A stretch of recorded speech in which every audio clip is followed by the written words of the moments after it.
Unti-unting gumuho ang kanyang katawan, at humiwalay ang bato na kanina ay nasa gitna ng kanyang noo, lumipad ng bahagya sa gilid. At nang mawala ang magical energy, ang natitira lang sa hangin ay sinag ng araw, alikabok, bato at sibat na nakasabit sa hangin, at ang mga dark fragment na natitira sa katawan niyon. Si Juan ay patuloy na nakatayo roon, pinagmamasdan ang lahat ng ito, at sa wakas, nakapikit, ibinutis niya ang kanyang mga damit, ibinalik ito sa orihinal na lugar, at tinakpan ang mga dating nakalantad na bahagi ng kanyang katawan. Nang matapos ito, nakahinga siya ng maluwag at ibinalik ang atensyon sa armas at bato na lumulutang sa hangin malapit sa kanya. Habang pinagmamasdan niya ito, napansin ni King Wu, na medyo nasa ibaba niya, na bumalik siya sa dati niyang level at biglang kinilig, binibigyang pansin din ang yaman na napapalibutan ng magical energy. Habang nanlalaki ang mga mata ay naisip niyang napakaganda nito at pagmasdan ang bato kung saan makikita ang kanyang refleksyon, nagulat siya at itinaas ang palad para mapalapit dito. Ngunit si Juan, na biglang sumulpot sa kanyang tabi, ay sumandal sa kanyang tainga at sinabing pinayuhan niya itong huwag hawakan, marinig ang kanyang boses. Si King Wu, na ang mukha ay pawis na pawis, nanginginig at si Juan ay nasa konsentrasyon, iniunat ang kanyang palad pasulong, at isang maliit na sako ang lumitaw sa itaas nito, kung saan ang mga agos ng magical energy ay lumabas. Gulat na pinagmamasdan ni King Wu ang lahat ng nangyari bago siya, at ginamit ni Juan ang kanyang salamangka upang hilahin ang bato sa bag, itinago ito sa loob. Si King Wu, nanginginig sa takot, ay idiniin ang kanyang kamay sa kanyang mga labi at tinanong kung ang kayamanang ito ay nakabigla sa kanya. Juan, bumantong hininga, tiningnan ang bag kung saan nakatago ngayon ang bato at nakumpirma na ito nga ay si So, napansin na ang bagay na ito ay lubhang mapanganib. At sa makatuwid ay binalaan niya si King Wu na mag-ingat, kung hindi, maaari itong mawalan ng buhay tulad niyon. Napabuntong hininga siya sa takot, ngunit hindi nagtagal ay nag-ambala, napansin si Yin na lumilipad papalapit sa gilid, na napapalibutan ng mga agos ng hangin, na kinikilala siya. Napadilat si King Wu at galit na itinutok ang nanginginig na kamay kay Yin. Ipinahayag niya na siya ang umatake sa kanila noon. Si Yin, na natakot sa galit na nakadirekta sa kanya, idiniin ang kanyang mga palad sa kanyang mga labi, umiiyak at pinagpapawisan dahil sa takot at napansin ang kanyang kawalan ng pag-asa. Tumayo si Juan sa kanyang harapan, nakaharang sa paningin ni King Wu kay Yiving at tinatawag ang kanyang pangalan. Ipinaliwanag niya na hindi niya sinasadyang saktan si King Wu at ang iba pa. Sa kabila ng mga salitang ito, nagpatuloy si King Wu at hinawakan ang mga damit ni Juan gamit ang kanyang mga palad, at pagkatapos ay bumantong hininga ito, ipinaliwanag na sinusunod lamang niya ang kampana ng kaluluwa at narinig ito, ibinaba ni Yin ang kanyang ulo. Biglang kumalma si King Wu at binitawan si Juan tinanong kung seryoso ba siya. Iniisip niya kung ano na ang nangyari sa kampanang iyon ngayon, at mahinahon niyang ipinaliwanag na sinira niya ito. Naglalakad palapit kay Yin, ipinatong niya ang palad niya sa ulo nito at mahinahong sinabi na ligtas na siya ngayon para makaalis siya, hiniling niya sa kanya na mag-ingat at subukang huwag muling makasagasa sa masasamang tao, at tinanong kung naiintindihan niya ito. Paimpol siyang tumingin sa kanya na nakadilat ang mga mata at lumuluha pa rin ang mga mata, ngunit pagkatapos ay ibinaba ang kanyang ulo sa kahihiyan sa sinabi nito. At sinukli ni Juan ang kanyang kamay sa kanyang buhok para aliwin siya. Pinagmasdan sila ni King Wu na malungkot na nakatingin kay Yin, at sa huli ay inamin na siya ay medyo malakas, na napansin na kaya niyang panatilihin ang kanyang titig ay naging mas mahigpit at malupit, at tumingin si Juan sa kanya ng may sama ng loob, nagtatanong kung ikinukumpara niya siya. At isang tao mula sa Demon Clan, sumigaw si King Wu nang marinig ito, at tumingin sa kanya ng may pagtataka. At pagkatapos ay tumalikod sa kahihiyan at sinabi na Yun Shin bilang isang armas salamat sa Soul Bell. Hindi tumugon si Juan sa mga salitang ito. At si King Wu, hawak ang kanyang baba gamit ang kanyang kamay, ay iminungkahi na siya ay nagkamali sa kanya. Bigla siyang napangiti at nagtanong kung nagkamali ba siya, maaari ba niyang ibalik ang pahinang napunit niya. Ipinikit niya ang kanyang mga mata, iniunat niya ang kanyang palad, naghihintay sa kanya na ibigay sa kanya ang nais na bagay. At galit na tumingin sa kanya si King Wu, iniisip na ang libro lang ang inaalala niya. Sa isip niya, tinawag pa niya itong tulala, ngunit iniabot pa rin ang punit-punit na pahina. At kinuha ito ni Juan, nagpasalamat, at pagkatapos, namumula pa ng bahagya. Siya ay napasigaw simula nang matanggap niya ang punit-punit na pahina. Si Yin, na nasa malapit pa, ay gulat na tumingin sa kanya, at ngumiti siya at itinago ang pahina sa bulsa ng kanyang robe. Nagpasalamat kay Wu dahil alam niya na kung wala siya, magtatagal pa ito ng kaunti. Ipinahayag din niya ang kanyang pag-asa na walang makakaalam sa pangyayari ngayon. At habang papalapit si Yin, ipinatong ang kanyang mga palad sa balikat ni Huan. Natigilan si King Wu sa pagkabigla at nagtatakang nagtanong, dahil ang pagpatay sa elder ng Demon Clan ay isang malaking tagumpay. Bumantong hininga si Huan, tinusok ang kanyang daliri sa kanyang noo, at sinabi lang sa kanya na huwag magtanong ng mga hindi kinakailangang tanong, ngunit tanggapin ito bilang akatotohanan. Si King Wu, bagamat naguguluhan pa rin dito, kalaunan ay sinabi na naiintindihan niya. At nang lumingon si Huan sa halberd na patuloy na lumulutang sa hangin, tinanong niya kung ano ang gagawin niya dito.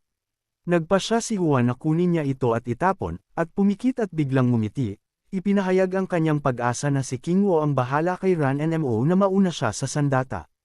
At galit na galit sa mungkahing ito, tinanong ni King Wu kung ano ang kanyang pinag-uusapan.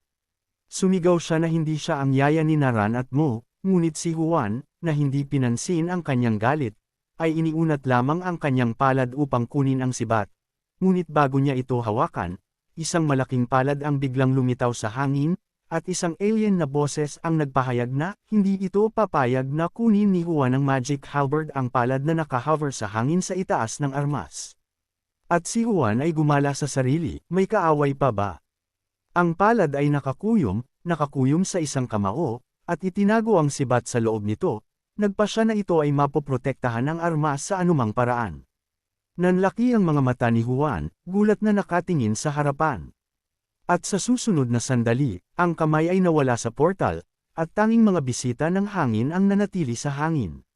Niyakap ni King Wu ang sarili, nanginginig ng husto, napansin na ito ay isang napakalakas na aura, at nagtanong sa takot, ano ito?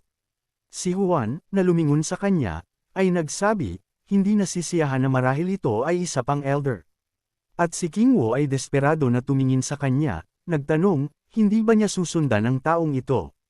Natitiyak niya na ang sandata ay malamang na napakahalaga, ngunit si Huan ay umiling, ipinaliwanag na, una, ang nilalang na ito ay masyadong malakas, kaya't mahirap itong harapin, at pangalawa, ang pagtatapon ng halberd na ito, sa lahat ng patas, hindi siya gaanong naabala. Sabay kindat, napansin din niya na nasa legal na bakasyon siya, at itinuro ang kanyang daliri sa kanyang sarili, ngumiti siya, nanligaw ng mabuti, hanggang sa muli silang nagkita at nagpasya na mabilis siyang bumalik upang alamin kung paano natapos ang libro, gamit ang magic. Binilisan niya, lumakad palayo, at natigilan si King Wu, nagulat na tumingin sa kanya, hindi alam kung ano ang magiging reaksyon dito sa huli. Tumawa siya, nilabas ang kanyang dila, at napansin na hindi na niya kailangan si Huan upang makilala siya muli. Akala niya ay napakaraming magagandang bagay ang nangyari sa kanya mula noong kanilang unang pagkikita, ngunit bigla siyang nagambala sa kanyang pag-iisip, nagulat at napasigaw nang biglang lumipad si Yin, na ikinagulat niya. Mabilis na kumalma si King Wu at muling inisip si Huan, natanong niya sa sarili, maaari ba talaga itong parehong tao? Ipinikit niya ang isang mata at inilagay ang kanyang kamay sa kanyang baba, inalala kung paano siya naging matapos tanggalin ang selyo sa kanyang sarili, binanggit na mayroon itong hindi kapanipaniwalang lakas, isang magandang karakter, at maganda rin ang hitsura. Sa wakas ay napagtanto niya kung ano ang iniisip niya, bigla siyang napabuntong hininga, tinatanong ang sarili, ano ang iniisip niya? Kinagat niya ang nanginginig niyang daliri, sinabi niyang umalis na si Huan para harapin ang kinahinatnan ng nangyari, at gusto niyang ipagpatuloy ang pag-iisip kung ano ang mangyayari sa susunod nilang pagkikita, ngunit pinutol niya ang sarili sa pagsigaw na ayaw na niyang makita siya. Lumipas ang ilang oras, may sumigaw ng napakalakas, nag-utos sa mga kasama na magising na ang gubat ay tila nanginginig, umuungol. Si Ran, na may mga marka sa kanilang mga pisngi dahil sa malakas na paghampas ni King Wu sa kanila upang magising sila, ay tumayo, tinakpan ng kanilang mga kamay ang kanilang masakit na mga pisngi, at tumingin sa kanya ng mapayapa, nagtatanong kung ano ang nangyari. Nagtataka sila kung saan nagpunta ang Demon Clan Elder, at si Chen Wu, na nakaupo sa isang bato sa malapit, ay bumantong hininga, ipinikit ang kanyang mga mata at idinikit ang kanyang palad sa kanyang noo habang sinisimulan niyang isalaysay ang mga pangyayari.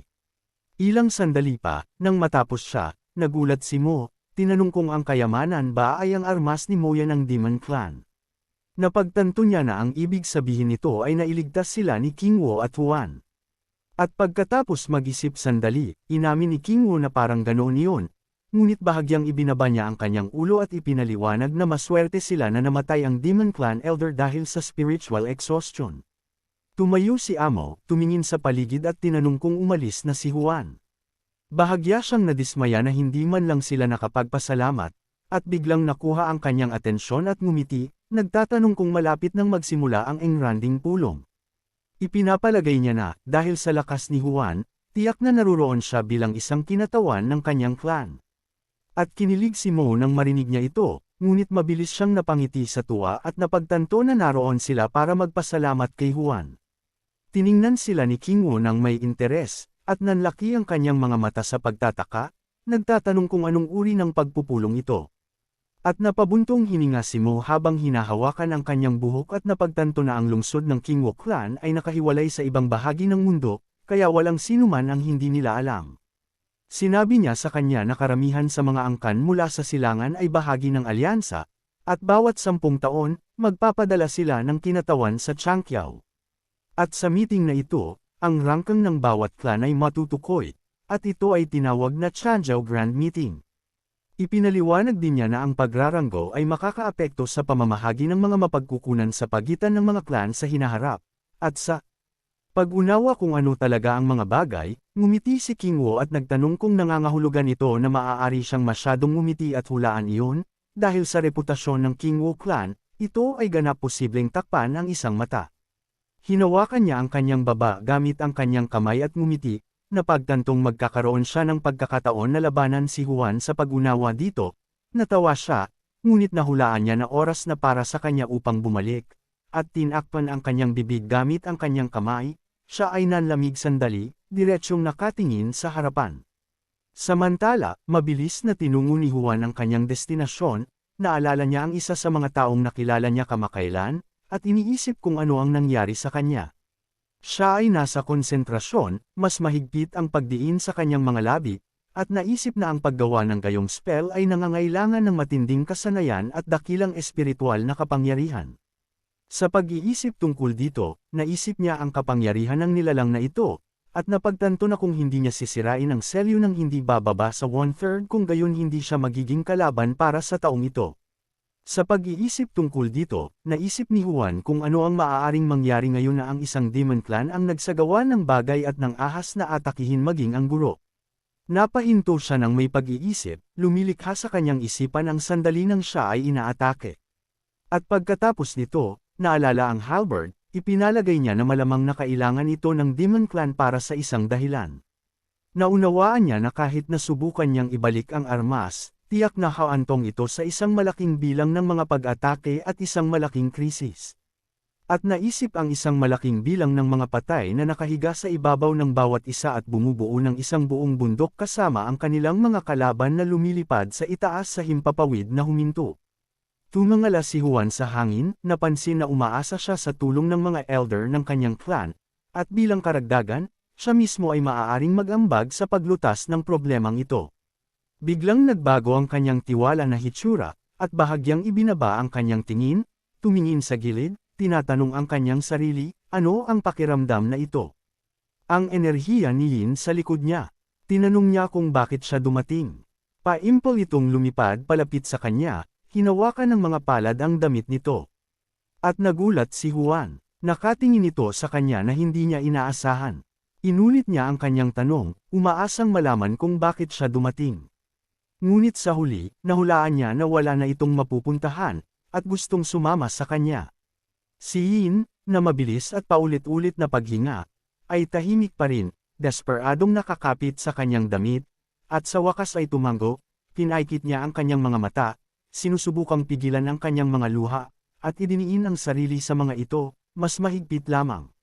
Tumulo ang mga luha sa kanyang pisngi, ngunit sinabi ni Huan na maaari siyang sumama sa kanya, at si Yin ay nanginginig, hindi inaasahan ang ganoong sagot. Nagpatuloy si Juan sa pagsasalita, na binanggit na kung gusto niyang umalis sa hinaharap, hindi na niya kailangang humingi ng pahintulot sa kanya, at magagawa lamang ito.